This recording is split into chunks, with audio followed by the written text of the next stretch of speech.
O Senhor esteja convosco. Ele está no meio de nós. Proclamação do Evangelho de Jesus Cristo segundo São Mateus. Glória ao Senhor.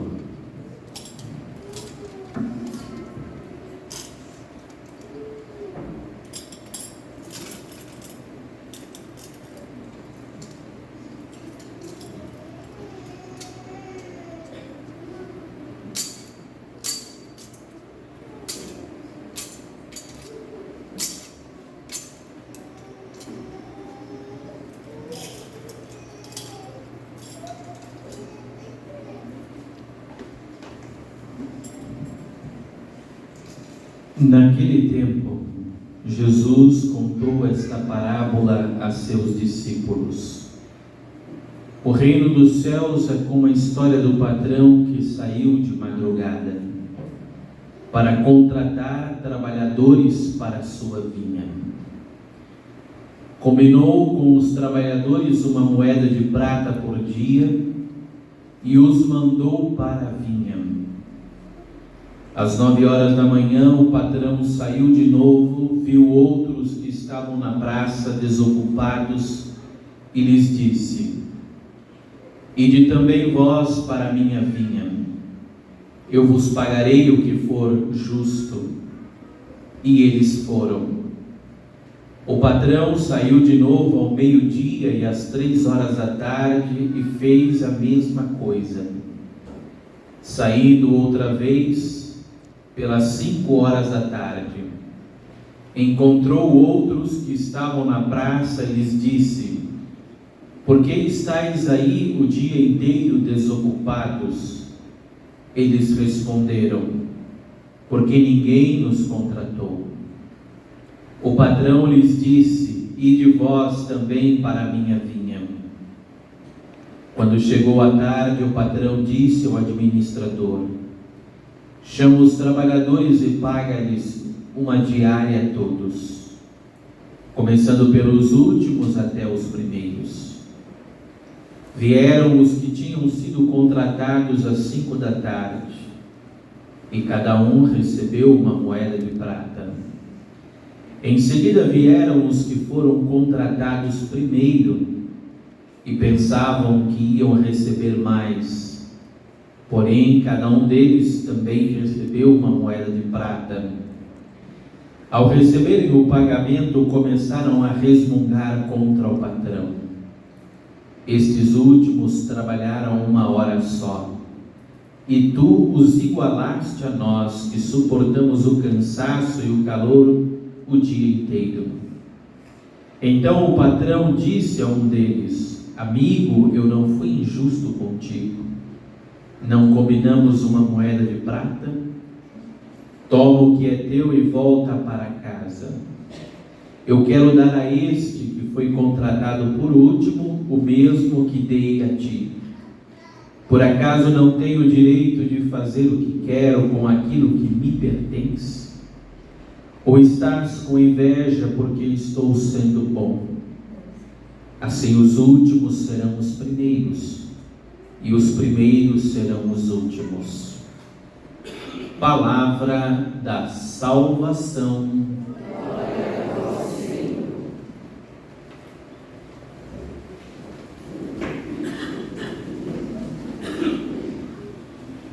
Por acaso não tenho o direito de fazer o que quero com aquilo que me pertence? Ou estás com inveja porque estou sendo bom? Assim os últimos serão os primeiros, e os primeiros serão os últimos. Queridos, quando nós escutamos esse texto do Evangelho, nós vemos como que Mateus conseguiu captar muito bem o sentido daquilo que Jesus estava ensinando.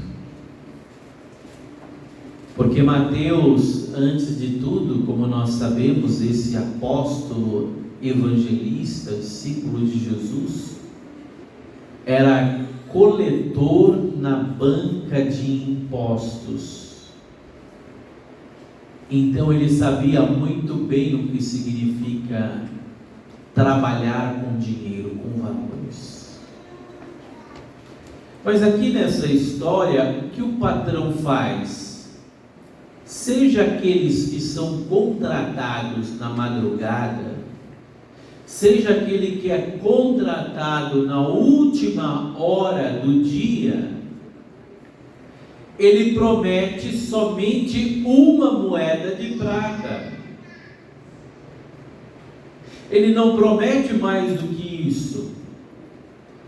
Ele não diz: olha, você vai trabalhar o dia todo e você vai ganhar mais.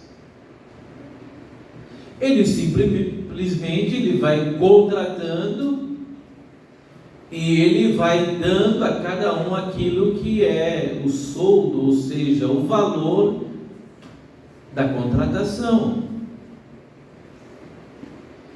E chega no final do dia, é interessante que ele começa a acertar as contas com aqueles que foram contratados por último.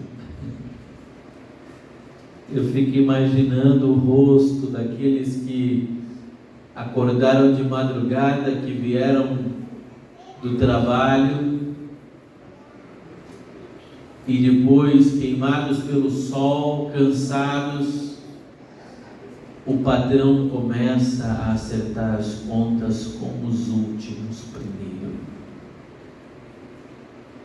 Isso, queridos, praticamente quebra a toda a nossa maneira de pensar puramente humana. Porque Deus, o modo de Deus agir é diferente. Ele faz com aquilo que é dele o que ele quer. Ele faz com os bens espirituais que pertencem a ele aquilo que ele deseja. Se Deus quer dar grandes dons, grandes capacidades, grandes talentos, de repente alguém que começa hoje a caminhar na fé, tem ali os seus 18, 19, 20 anos, ou 30 anos, ou 20 e poucos anos, dons e talentos que talvez alguém possa olhar e dizer: nossa, mas eu já tenho tanto tempo de igreja e eu não tenho tantos dons assim. Será que aquela pessoa é mais santa do que eu? Será que Deus fez isso porque ela é mais santa? Queridos, às vezes não. Deus fez aquilo e Deus faz isso porque Ele faz o que Ele quer com aquilo que é dele. Se Ele diz: eu quero usar essa pessoa para isso, eu quero usar esta mulher para realizar isso, eu quero usar esse jovem para realizar isso na minha vinha, eu vou fazê-lo, e pronto, acabou. Não é porque o outro é mais santo, não é porque o outro é um ser quase que alado no céu, não, é porque Deus encontrou ali, naquele momento, um coração disponível para se entregar a Ele, e pronto, acabou. Porque às vezes a gente acha que o que Deus faz na vida de alguns é como se fossem pessoas quase que extra-humanas. E não são. Deus faz o que Ele quer com aquilo que é dele. É o que Deus fez, por exemplo, com um ladrão na cruz.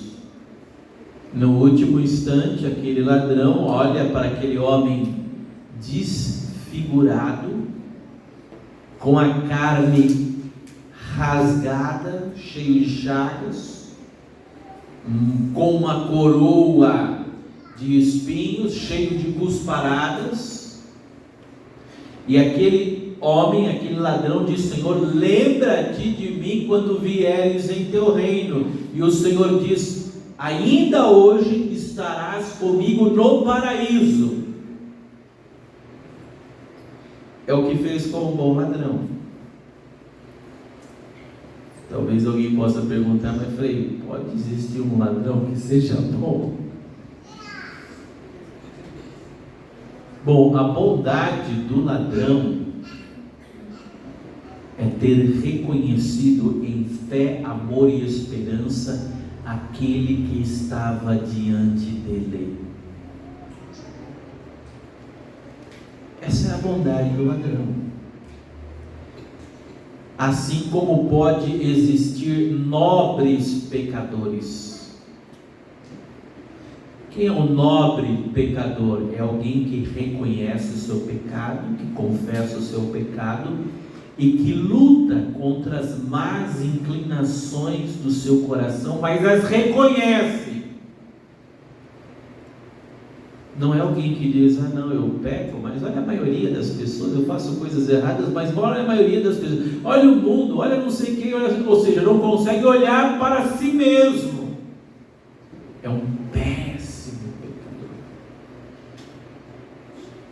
Agora um nobre pecador, ele bate no peito, ele reconhece os seus pecados. Ele luta para que o pecado não seja um projeto para a sua vida. Então Deus é assim, queridos. Alguns podem ser chamados mais cedo para trabalhar na vinha do Senhor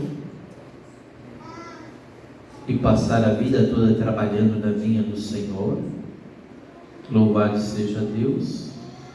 E alguns podem ser chamados por instantes a estar nessa vinha e dali já adentrarem o paraíso. Frei, mas então eu vou esperar o final da minha vida e eu me converto e está tudo certo. Aí eu vou receber a mesma coisa que recebeu aquele que viveu a vida totalmente desleixado, descomprometido no pecado, e ele vai receber a mesma coisa do que eu vou receber, eu que lutei toda a vida para ser santo, para ser fiel, para ser honesto, para ser uma pessoa digna, decente. Ele vai receber a mesma salvação que eu vou receber se ele no último momento se converter. Sim, Senhor. Sim, Senhor. Ele vai receber a mesma salvação. Mas qual é a diferença então entre eu que estou buscando ser fiel a Deus e esse camarada aí? A diferença é que você talvez tenha a alegria de desfrutar da maravilhosa amizade com Deus nessa vida. Ou seja, que você buscou viver uma vida digna. Você buscou em todos os momentos da sua vida se entregar e fazer a experiência dos cuidados, da presença, do afeto, da ternura, da bondade de Deus em cada circunstância da tua vida, e isso é a melhor paga, porque o que Deus vai nos pagar, queridos, não é com um lugarzinho na eternidade, como se a nossa vida aqui, a nossa busca por Ele nessa vida nos garantisse um lote na eternidade, não, porque o prêmio principal de sermos fiéis e de buscarmos a Ele é Ele mesmo, é o seu amor, é a sua graça, é a sua presença que já começa e pode crescer em nós à medida que, a partir do nosso batismo, nos entregamos nas mãos dele e buscamos a cada dia viver e estar em graça. O presente não é para depois. O presente eu já começo a desfrutar aqui agora, que é o amor dele. Porque nós estamos em busca da salvação para termos um lugar. Nós estamos em busca da salvação para continuar a estar com alguém. E esse alguém é o Senhor. Por isso que não basta olhar para a missão da igreja como se a missão da igreja fosse somente levar pessoas para o céu. Não está errado, mas às vezes na cabeça de muitos de nós a missão da igreja é levar a gente para o céu. Não, a missão da igreja é também fazer com que o céu se faça presente no meio de nós, com que o céu se faça presente dentro das nossas almas pela graça e pela ação do Espírito Santo. Que o céu esteja presente na nossa vida através da nossa oração, através da nossa comunhão com os santos e com a Trindade nessa vida também. Então a missão da igreja é sim levar para o céu, mas é sim trazer o céu também para o meio de nós, trazer o céu também para dentro de nós.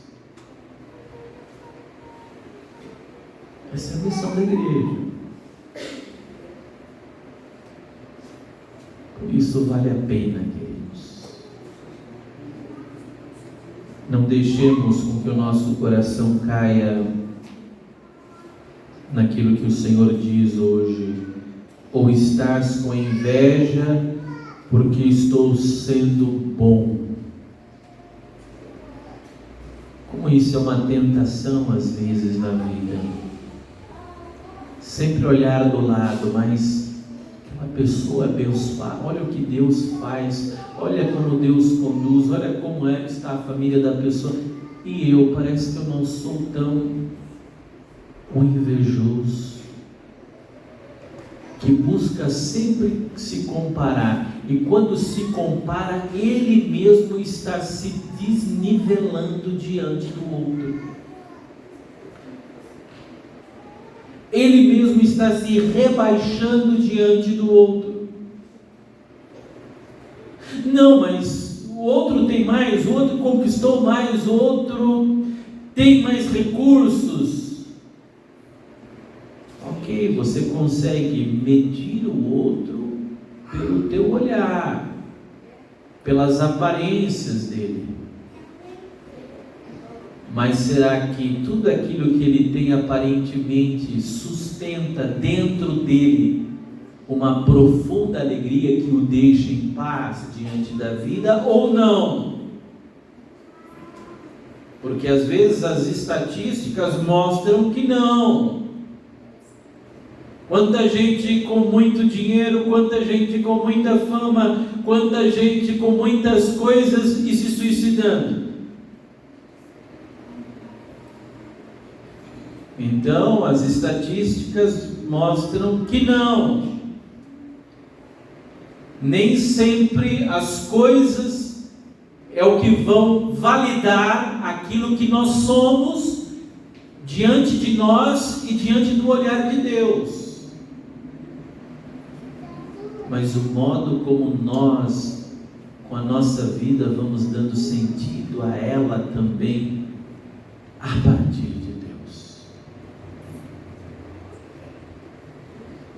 vamos pedir a Jesus que nos dê um olhar um pouco mais em profundidade para buscarmos valores que sejam mais profundos, que sejam mais autênticos e que sejam valores que nós vamos adquirindo ou virtudes que nós vamos adquirindo e praticando que tenham um valor de eternidade.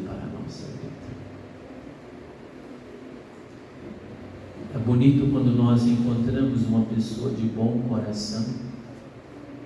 É bonito quando nós encontramos uma pessoa desprendida de si mesmo, do seu próprio, às vezes, maneira egoísta de ver a vida.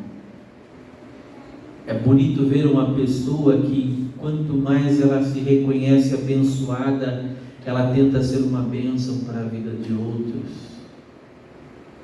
Isso não é só uma atitude dela, isso é uma abertura à graça, é uma ação da graça na vida da pessoa também. Isso não tem preço. O testemunho que uma pessoa dessa vai deixar vai ser memorável na alma e na memória daqueles que conviveram com uma pessoa que buscou fazer de si e da sua vida um dom para o outro.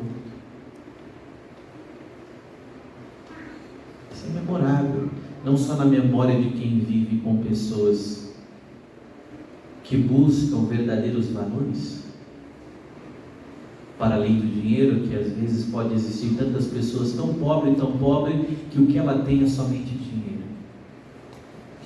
Mas às vezes de virtudes, de honestidade, de sinceridade, de verdade, meu Deus do céu, estão apodrecidas, estão cheirando mal por dentro.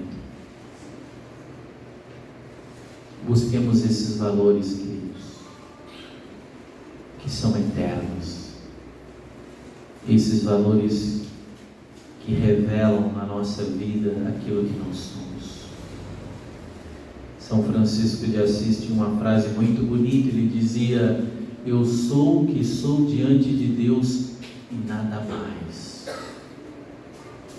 É como se ele dissesse: eu busco ser uma pessoa segundo o coração de Deus, porque é somente no modo como Deus olha para um ser humano, ele sabe o que realmente esse ser humano é, para além das aparências. E é isso que nós devemos buscar: ser, viver, realizar a nossa missão nesse mundo, na vinha aonde Deus te colocar. E a vinha, é claro, a vinha do Senhor é a igreja, é também a igreja. Nos trabalhos, nos movimentos, nas pastorais, no que nós podemos fazer e realizar, e contribuir, e colaborar, e caminhar junto com a nossa comunidade. Louvado seja Deus, somos trabalhadores da vinha do Senhor. Mas não só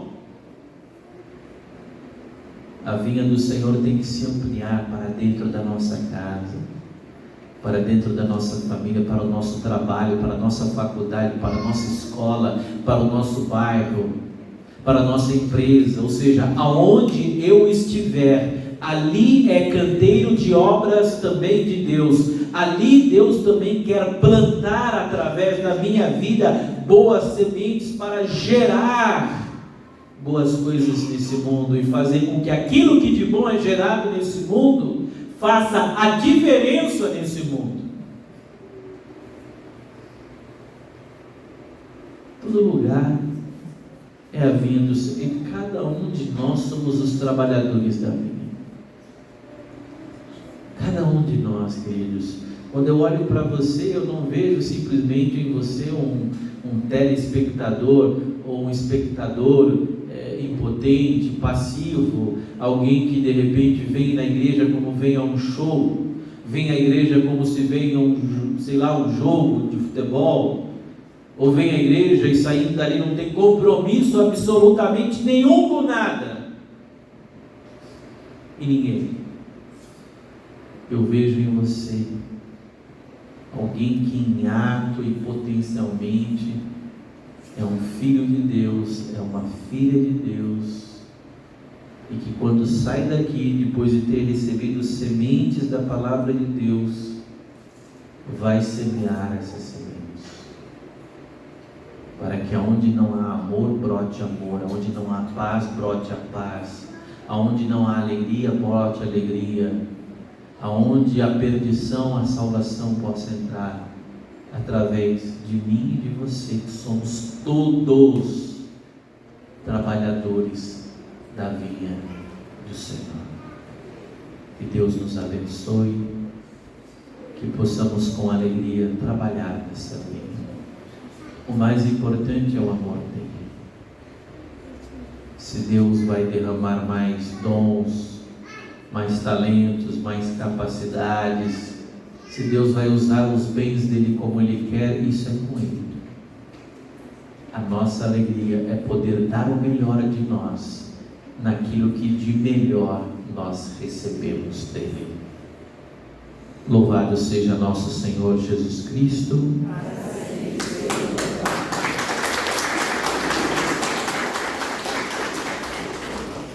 Creio